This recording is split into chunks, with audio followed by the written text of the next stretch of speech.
Hi hello friends, welcome to back our channel. నేను ఈరోజు వీడియోలో కొన్ని కిచెన్ టిప్స్ షేర్ చేస్తున్నానండి. ఈ వీడియోని స్కిప్ చేయకుండా లాస్ట్ వరకు చూడండి. ఆ టిప్స్ ఏమో అని చూద్దామండి.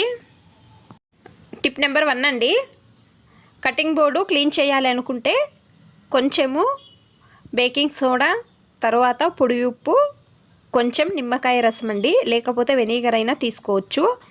బాగా రుద్దాలండి. బాగా రుద్దితే మీ కటింగ్ బోర్డ్ అనేది క్లీన్ అవుతుందండి. మనము ప్రతిరోజు క్లీన్ చేస్తాము, అయినా వారానికి ఒకసారి అయినా ఈ విధంగా క్లీన్ చేయండి. దీనిపైన నల్లగా ఉంటుంది కదా, గలీజ్ అంతా వెళ్తుందండి. నేను వాష్ చేసుకొని చూపిస్తున్నానండి, ఎంత నీట్గా అయ్యిందో చూడండి. ఈ టిప్ ఇష్టమైతే ఒక లైక్ చేయండి. టిప్ నెంబర్ 2 అండి, చూడండి, నుదుట పైన కుంకుమ పెట్టుకుంటాం కదా, అది కొద్దిసేపు అయిన తర్వాత చెమట వచ్చి లేదా ఈ విధంగా రాలిపోతుంది కదా, కుంకుమ అనేది ఉండదండి. మీరు ఏం చేయాలి అంటే కొంచెం వ్యాస్లైన్ను అప్లై చేయండి. చూడండి ఈ విధంగా అండి. ఇప్పుడు మీరు దీనిపైన కుంకుమ పెట్టండి, కుంకుమ అనేది కిందకు రాలదండి. తర్వాత ఒక్కొక్కరికి కుంకుమ పెట్టుకోవడం వలన నుదుట పైన చిన్న చిన్న పింపుల్స్ అనేవి వస్తాయి కదా, అలర్జీ విధంగా పింపుల్ కూడా రాదండి. కొంచెం వ్యాస్లైన్ అప్లై చేసి దీనిపైన మీరు కుంకుమ పెట్టుకోవడం వలన అలాగే ఉంటుంది. టిప్ నెంబర్ 3 అండి, కిచెన్లో పనిచేస్తుంటాం కదా, పనిచేసేటప్పుడు చేతులు కడిగి నాప్కిన్తో తుడుస్తాం కదండి. ఒక్కోసారి నాప్కిన్ దొరకదు కదా, మీరు ఏం చేయాలి అంటే ఒకటి పాతది గాజు పైన ఫోల్డ్ చేసి చూడండి ఈ విధంగా అండి, నాప్కిన్కు గాజు వేస్తే ఒకటి సేఫ్టీ పిన్ వేయండి. ఇది ఎక్కడైనా హ్యాంగ్ చేయవచ్చండి, మనకు అక్కడ ఉంటుందండి. తర్వాత మనము తుడుచుకోవచ్చండి. ఈ విధంగా నీట్గా నాప్కిన్ వేసి హ్యాంగ్ చేయండి.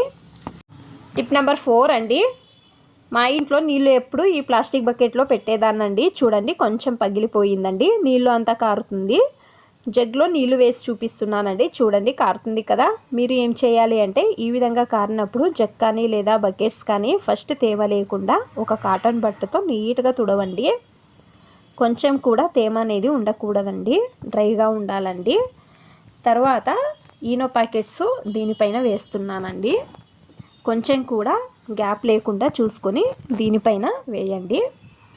అలాగే ఫెవిస్టిక్ ఒక 2 తీసుకున్నానండి, అంటే 5 రూపాయలు ఇవ్వండి. చూడండి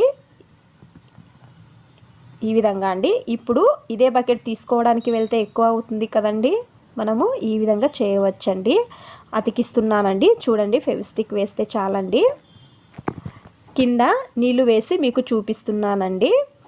చూడండి బకెట్లో కొన్ని నీళ్లు వేసానండి, కింద కొంచెం కూడా కారడం లేదండి, అంటే గ్యాప్ చూసుకోవాలండి. మీరు ఫెవిస్టిక్ వేసేటప్పుడు కొంచెం కూడా గ్యాప్ లేకుండా వేస్తే కొంచెం కూడా నీళ్ళు అనేవి కారవండి. మీరు అనుకోవచ్చండి మరి ఫెవిస్టిక్తోనే అతికించవచ్చు అని. ఫెవిస్టిక్ వేయడం వలన గ్యాప్ ఉంటుంది కదా, ఈనో వేయడం వలన గ్యాప్ లేకుండా రాయినట్టు అవుతుందండి. కావాలంటే ట్రై చేయండి. టిప్ నెంబర్ 5 అండి, ఆయిల్ ఐటమ్స్ చేసేటప్పుడు డీప్ ఫ్రై కానీ చేస్తుంటాం కదండి, ఒక్కోసారి ఆయిల్ అంతా చేతుల పైన పడుతుంది కదా. ఇప్పుడు ఫస్ట్ చేసే వాళ్ళకు అయితే ఎక్కువ కష్టం అవుతుంది కదా, చేతుల పైన ఎక్కడ పడుతుందనే భయం ఉంటుంది కదా. మీరు ఒక బాటిల్ది ముందు భాగం కట్ చేసుకోండి. స్పూన్కి చూడండి ఈ విధంగా వేస్తున్నానండి. చేతులు పైన కొంచెం కూడా ఆయిల్ అనేది పడదండి. ట్రై చేయండి.